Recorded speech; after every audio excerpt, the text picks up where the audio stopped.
জয়গুরু। পরমদয়াল শ্রী শ্রী ঠাকুরের শ্রীচরণে জানাই ভূমিষ্ঠ প্রণাম। আপনাদের প্রতি প্রত্যেককে জানাই রানন্দিত জয়গুরু। আজ ইষ্ট প্রসঙ্গে আলোচনা করব।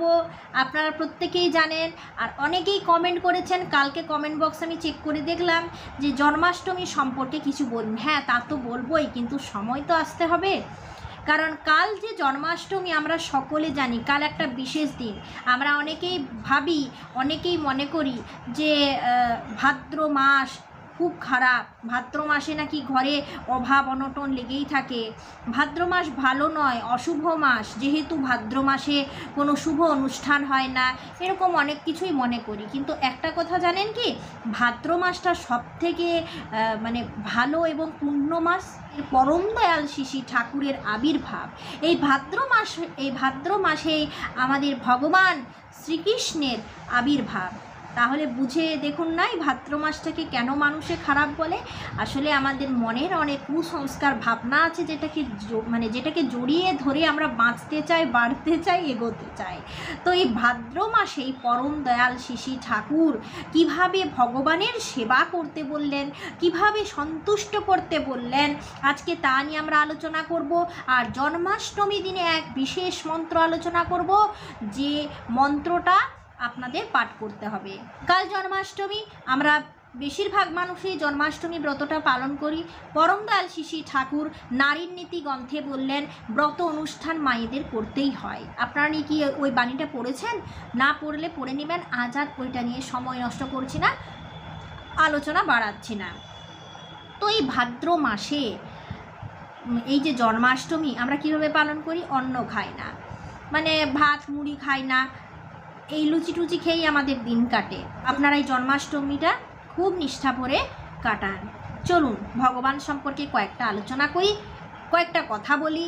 কাল কিভাবে আপনারা জন্মাষ্টমী ব্রত পালন করবেন, আর বিশেষ যেটা কাজ সেটা আপনাদের কাল কিন্তু করতে হবে, না হলে ভগবান খুশি হবেন না।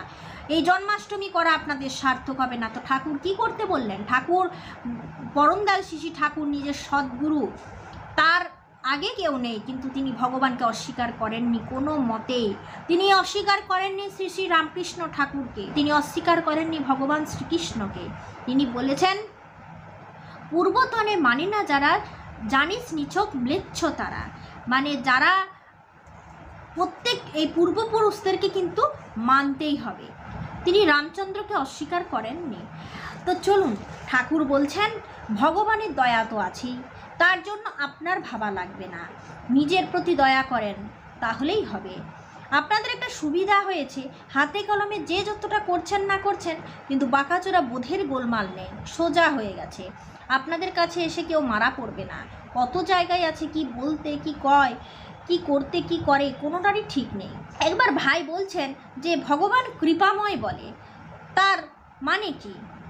শ্রী শ্রী ঠাকুর বলছেন, আমি কৃপা বলতে বুঝি করে পাওয়া। উক্ত ভাই বললেন, মানুষ প্রত্যাশা করে এক, ভগবান করেন অন্য রকম। ভগবান করেন অন্য রকম, এর মানে কি? শ্রী শ্রী ঠাকুর বলছেন, আমি তার মানে বুঝি, মানুষ উদ্দেশ্য অনুপাতিক করে ভগবান তার ফল নিষ্পত্তি করেন। উক্ত ভাই বললেন, তিনি দয়াময়, বুঝবো কি করে? শ্রী শ্রী ঠাকুর বলছেন, ভগবানের দয়া তো আছেই, তার দিকে যে কত এগিয়ে যায় সে তা তত বোধ করে। তিনি আমাদের যত ভালোবাসুন না কেন, আমরা তাকে ভালো না বাসলে হবে না। শিক্ষকের ছাত্রের উপর যত টানি থাক, ছাত্রের যদি শিক্ষকে শ্রদ্ধা না থাকে তাহলে কাজ হবে না। শৈলেনবাবুর সঙ্গে একবার পরম দয়াল শ্রী শ্রী ঠাকুরের কথা হচ্ছে। শ্রী শ্রী ঠাকুর বলছেন, আমি মনে করি ভগবান কাউকে কম করে দেননি, আমরাই তা অপব্যবহার করি। তার সম্পদ প্রত্যেকের মধ্যে তার মতো করে দিয়েছেন। We do not know how to make it profitable. আমরা জানি না কেমন করে তা উপচয়ী করে তুলতে হয়। ঠাকুর বলছেন, শক্তি মানুষকে কেউ দেয় না, শক্তি মানুষ পায় তার আগ্রহ দিয়ে, অনুসরণ দিয়ে। রামকৃষ্ণদেব বলেছেন, কৃপা বাতাস তো বইছেই, তুই পাল তুলে দে না, এরকমভাবে বললেন। এত তো পুজো করছেন, এত তো ভগবানকে ডাকছেন, ভগবান আছে তার প্রমাণ কি? তার অস্তিত্বের প্রমাণ সম্পর্কে ঠাকুর কি বললেন জানেন? এবার এক দাদা ঠাকুরকে বলছেন, ভগবান মানে কি? শ্রী শ্রী ঠাকুর বলছেন, ভগবান বলতে আমি বুঝি সরৈশ্বর্য সম্পন্ন মানুষ। আরও এক দাদা বলছেন, ভগবানকে জানা যায় কিভাবে? তার মনোমতন হওয়া যায় বা কী করে? ঠাকুর বলছেন, ভগবান তো তুইও তো হতে পারতিস, ভগবান তো তুইও হতে পারিস। যে যার প্রতি শ্রদ্ধা সম্পন্ন সে তাই। আবার এক দাদা বলছেন, ভগবান যে আছেন ভগবান যে আছেন তার প্রমাণ কি? ঠাকুর বলছেন, আমি যখন আছি তখন আমার থাকার একটা কারণ আছে, এই ভাবলেই হলো। আবার ঠাকুর বলছেন, যাই হোক না কেন, বাঁচার লোভ থেকে ধর্মের উদয় হয়েছে। মানুষ যাই করুক, বাঁচতে বাড়তে চাই, আর তারই পন্থা হলো ধর্ম। এরপরে কথা হলো যে ভোগ নিবেদন, ভগবানে ভোগ নিবেদন কিভাবে সার্থক হয়? আপনিও তো কাল ঠাকুরকে ভোগ নিবেদন করবেন। সত্যতা বলছেন, জীবন্ত ইষ্ট থাকতো তার উদ্দেশ্যে যদি বাড়িতে আলাদা ভোগ নিবেদন করি তাহলে তিনি কি গ্রহণ করেন না? তা আমাদের ব্যর্থ হয়ে যায়। আমরা ঠাকুরকে প্রতিদিন ভোগ নিবেদন করি। ঠাকুর বলছেন, আপনার ভিতরে ইষ্ট যতখানি জাগ্রত তিনি তেমনি গ্রহণ করেন। আসলে আপনাকে নিয়েই কথা, মানে আমাকে নিয়েই কথা।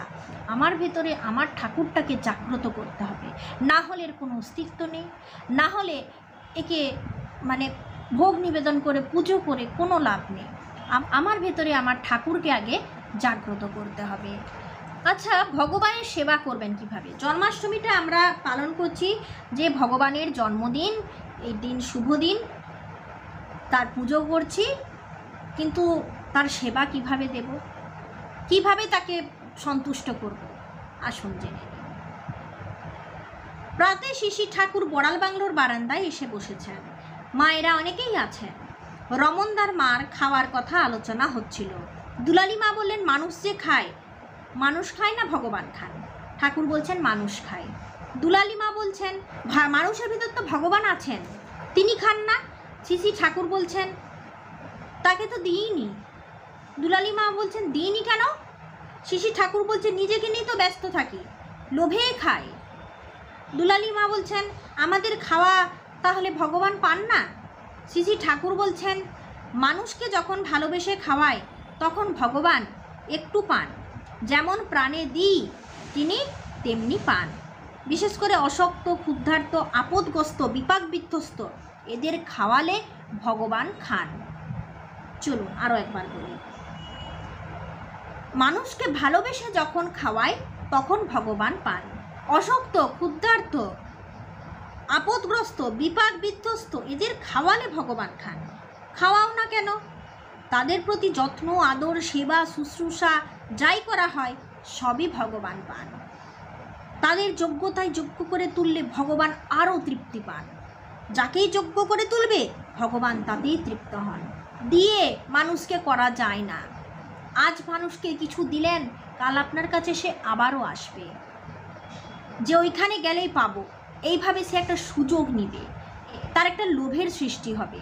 কিন্তু আপনি আপনার কাছে আসছে, আপনি যদি তাকে কেমনভাবে করলে কি পাওয়া যায়, করে কেমনভাবে পাওয়া যায় এইটা একবার শিখিয়ে দেন, সে আপনার কাছে আসবে না, বরং সে আপনাকে পরে মানে দেবার যোগ্যতা দেখাবে, কিভাবে দিতে হয়। এইভাবে যদি কাউকে যোগ্যতায় উন্নীত করতে পারা যায়, চরিত্রকে ঠিক করে দেওয়া যায়, তাহলে সে যোগ্যতা অর্জন করে। আর এইভাবেই যোগ্যতা অর্জন করলে ঠাকুর স্বয়ং ভগবান তৃপ্ত হন। ভগবান কিভাবে ভগবানকে সন্তুষ্ট করা যায়?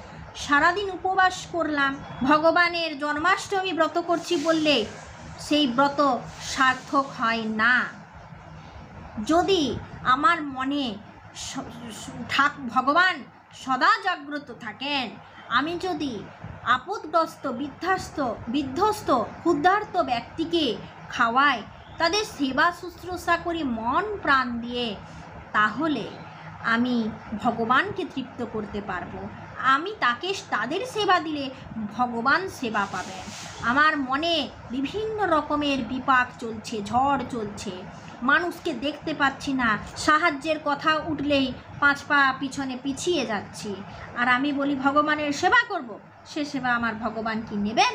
কখনোই নেবেন না। তাই নিজেকে আগে ঠিক করতে হয়, তাহলে ভগবান খুশি হন, সন্তুষ্ট হন এবং তৃপ্ত হন।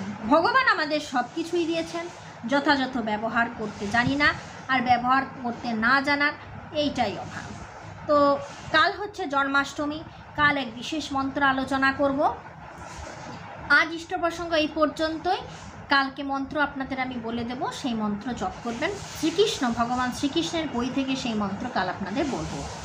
আজ আলোচনা এই পর্যন্তই থাক। ভালো থাকুন, সুস্থ থাকুন, জন্মাষ্টমী ব্রত পালন করুন। জয় গুরু।